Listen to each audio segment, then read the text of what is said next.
T'aimerais éliminer du poids? Eh bien, j'ai réussi à éliminer 100 livres par moi-même, pas de chirurgie, en mangeant bien, en bougeant plus. Parce qu'on le sait, il n'y a pas de secret. Je te partage mes meilleures astuces pour célébrer mes 100 livres d'éliminer à jamais.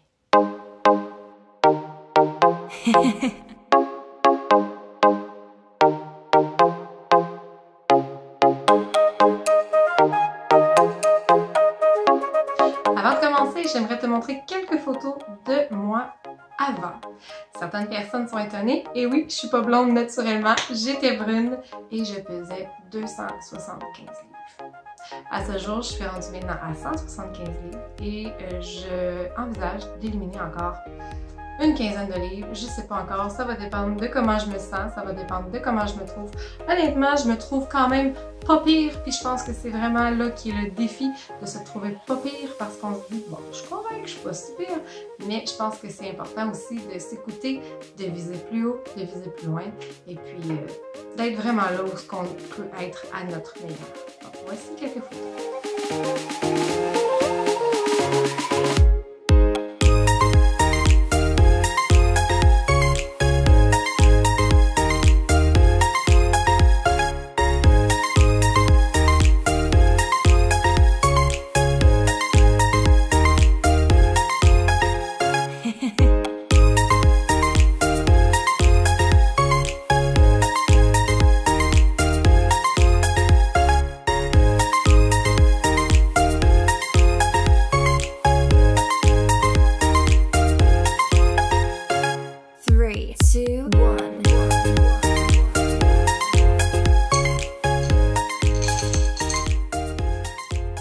Ça, c'est les livres que j'ai éliminés.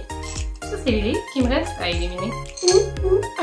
Alors, aujourd'hui, pour fêter mes 100 livres d'éliminés, j'ai décidé de te faire un petit vidéo qui va te montrer un peu mon parcours, quelques photos, et puis je te donne mes meilleures astuces.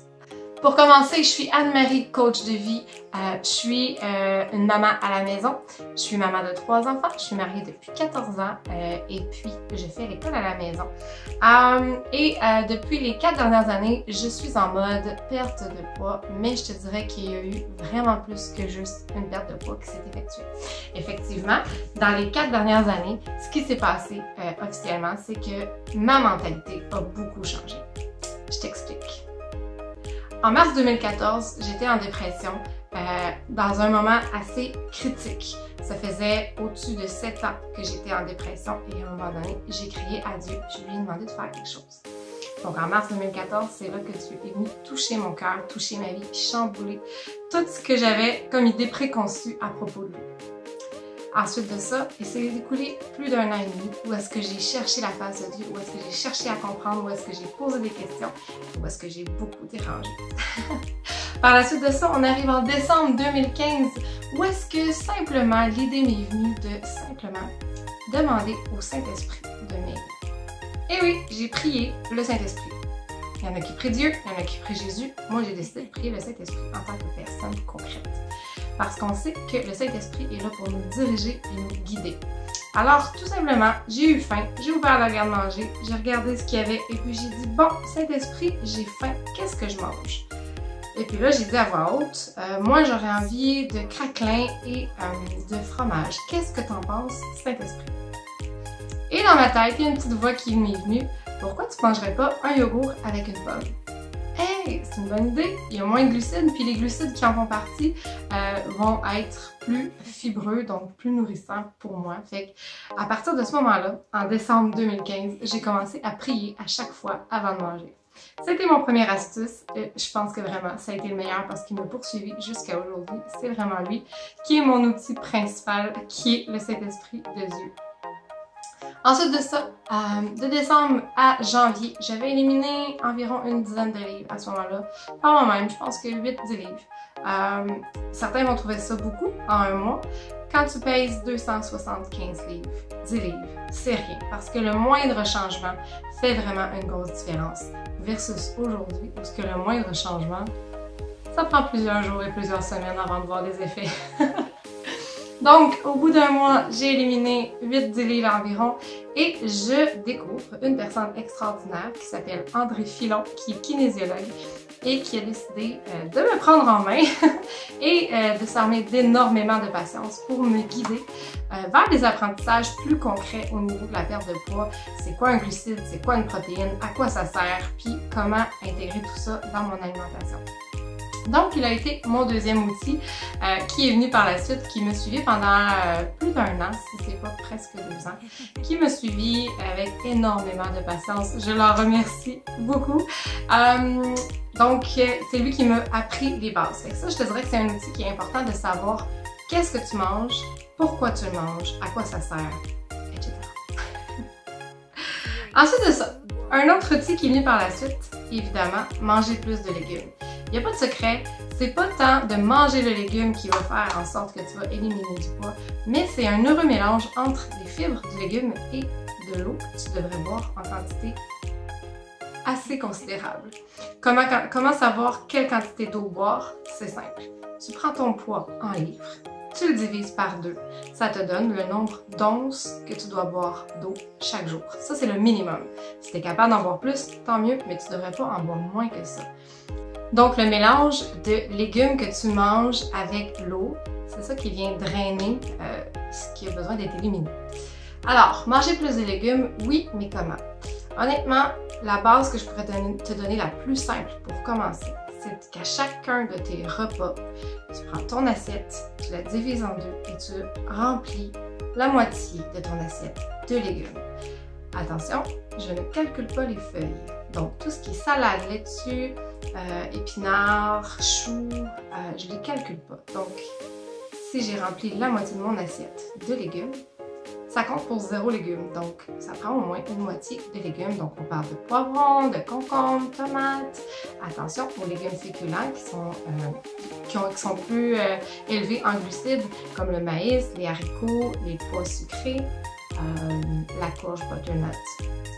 Donc voilà, fait que pour les légumes, moitié d'assiette à chacun de tes repas, tu remplis de bons légumes. Si tu veux te faire une salade à côté, c'est correct aussi, c'est parfait même.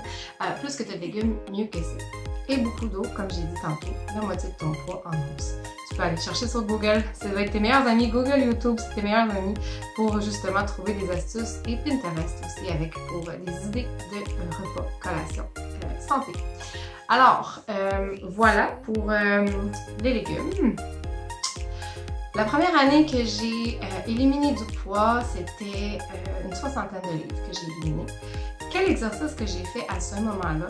Je te dirais qu'à 275 livres, il n'y a pas grand-chose que tu peux faire. Donc, ça a été beaucoup de la marche, principalement de la marche. Je te dirais que je marchais environ 1 heure chaque jour, 7 jours par semaine. À un bon pas un petit pas lentement de papy-mamie, mais vraiment un bon pas qui me demandait du cardio, qui me demandait de l'énergie, avec une bonne musique dans les oreilles. On marche d'un bon pas accéléré. Donc, c'était minimum 1 heure que je faisais tous les matins avant que la maisonnée se lève. Je partais, j'allais marcher, puis je revenais à la maison. Ensuite de ça, dans la journée, si je devais aller au parc avec les enfants ou si j'avais des commissions à aller faire à l'épicerie, souvent j'y attendais après le souper et j'y allais à pied. Donc, on rajoute entre 30 minutes et 1 heure encore. Alors, c'était entre 1 heure minimum jusqu'à des fois 2h30, 3h dans une journée où est-ce que je marchais. Ça a été principalement ça. Sinon, m'asseoir sur mon lit, qui est un lit Ikea qui est assez bas. Donc, juste m'asseoir sur mon lit, me relever, c'était beaucoup demandant. Alors, j'ai fait ça. Fait un petit peu de poids, d'haltère, selon ce que mon kinésiologue me suggérait de faire des petits mouvements. Mais je pense pas que c'était ça principalement. Je pense que c'était le fait d'être active et de bouger. Au fil des années, j'ai aussi pris des cours de Zumba, j'ai essayé la nage, j'ai essayé le gym. Il n'y a rien vraiment qui me faisait autant plaisir que la marche. Donc, je te dirais que la marche a été principalement mon meilleur ami au niveau de l'activité physique. Alors, je t'encourage vraiment à y aller avec un minimum de 30 minutes par jour. Alors, moitié d'assiette de légumes, beaucoup d'eau et un minimum de 30 minutes d'exercice chaque jour. Ensuite de ça, ben, on ne se le cachera pas, il faut éviter les sucreries et la malbouffe. Je dis bien éviter. J'ai continué à manger des poutines, des cheeseburgers, des chips. J'en mange encore aujourd'hui, mais c'est éviter, c'est de trouver un équilibre. Je te dirais que les 2 premières années, j'allais manger ma poutine, puis c'était pas la poutine, c'était la poutine toutes les fins de semaine. C'était vraiment ma carotte. Si dans la semaine j'avais envie de malbouffe, ben je me disais en fin de semaine, j'ai ma poutine, j'attends en fin de semaine, je vais me gâter avec toute une poutine, la meilleure poutine. Et si je pouvais pas y aller le samedi, c'est clair que le dimanche soir, je faisais tout en mon pouvoir pour pouvoir aller manger ma poutine. Aujourd'hui, je te dirais que mes goûts ont changé, aussi comment je me sens avant et après avoir mangé une poutine ou avant ou après avoir mangé des chips ou quoi que ce soit d'autre. Je le vois vraiment de façon flagrante, la différence. Autant qu'avant, je ne voyais aucune différence. Manger une poutine, pour moi, ça ne change rien dans mon mental, dans comment je me sentais. Maintenant, je te dirais que j'ai mal à la tête puis j'ai vraiment une drop de fatigue intense après avoir mangé de la malbouffe. Donc, je te dirais que maintenant, si j'ai à manger de la malbouffe parce que je veux en manger encore, ça me fait plaisir pareil de manger de la poutine ou de manger des chips, mais je vais vraiment y aller plus avec... Je vais choisir mes moments. Donc, si c'est un bon moment que je vais passer avec une amie, quelqu'un de la famille, ou à écouter un film en famille, ça va être vraiment plus le moment présent que je vais apprécier plus que le sac de chips, que j'aime quand même manger. Ensuite de ça, un autre outil que je peux te donner, c'est au niveau de tes glucides. Donc, les glucides, on le sait, c'est les fruits, pain, pâtes, patates, riz, beurre tendre, tout ce qui est les féculents en fait, plus les fruits. Je t'encourage fortement à trouver des glucides qui sont très élevés en fibres. Donc les plus élevés, on le sait, c'est les fruits, donc c'est les meilleurs glucides que tu peux manger. Évidemment, on essaie de prendre des biologiques ou de bien les nettoyer avant de les manger pour avoir vraiment une bonne qualité de fruits. Sinon, si vraiment tu as à manger du pain et des pâtes et du riz et évidemment, on y va avec le blé entier. Pourquoi? Parce que, encore là, c'est le mélange des fibres que tu manges avec l'eau que tu bois qui vient faire le ménage. C'est ça que tu veux. C'est qu'il y a un beau ménage qui se passe à l'intérieur de toi. Donc, voilà. Et puis, le dernier outil que j'aimerais te donner, qui est vraiment à ne pas négliger, et pour vrai, j'en ai vu la différence concrètement pour moi, c'est de dormir assez d'heures de sommeil. Je ne vais pas dire de chiffres, parce que je pense que chaque personne est différente. Pour ma part, je te dirais que le minimum d'heures pour être vraiment en forme, c'est 8 heures, mais mon idéal, c'est 10 heures de sommeil. Oui, je suis une dormeuse. J'aime beaucoup dormir, ça me fait du bien de dormir. Donc, de vraiment avoir une belle routine de dodo pour t'endormir tôt, si tu veux être capable de te lever tôt pour t'entraîner et faire des choses avant que la journée commence. Parce qu'on ne se le cachera pas, éliminer du poids, ça prend de la discipline, ça prend du courage, ça prend de la motivation.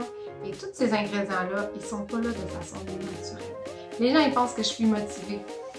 Pas tant. Je suis disciplinée, oui, mais il a fallu que j'apprenne à l'être. Parce que ce qui s'obtient dans la facilité, c'est des petits résultats.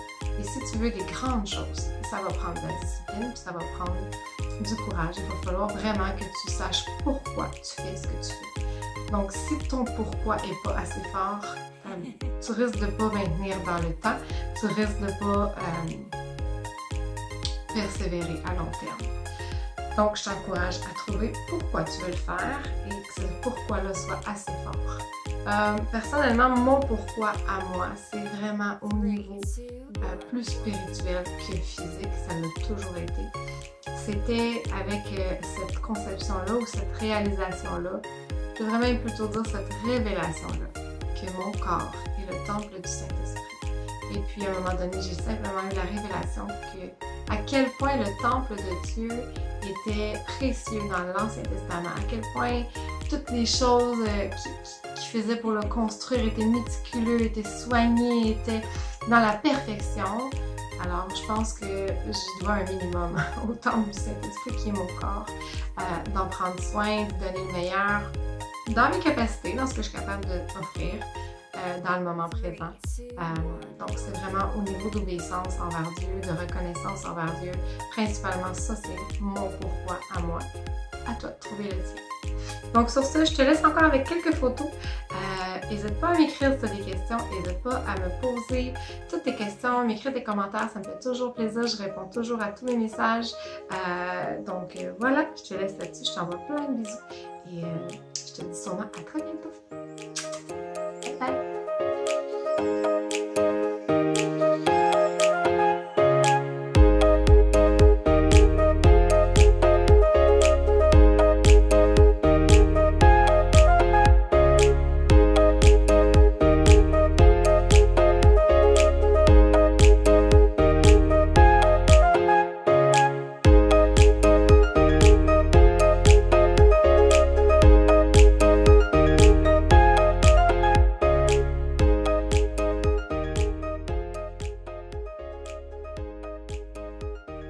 Un petit détail en terminant, si ça t'intéresse de travailler avec moi, que ce soit au niveau de la perte de poids, de la relation d'aide ou du côté spirituel, je t'invite à aller visiter mon site web à www.annemariecoaching.com. Tu vas y trouver ma section boutique, une section blog, une section témoignages et puis tu vas pouvoir en savoir un peu plus sur ce que je peux t'offrir. Donc sur ce, passe une excellente journée et sois richement bénie.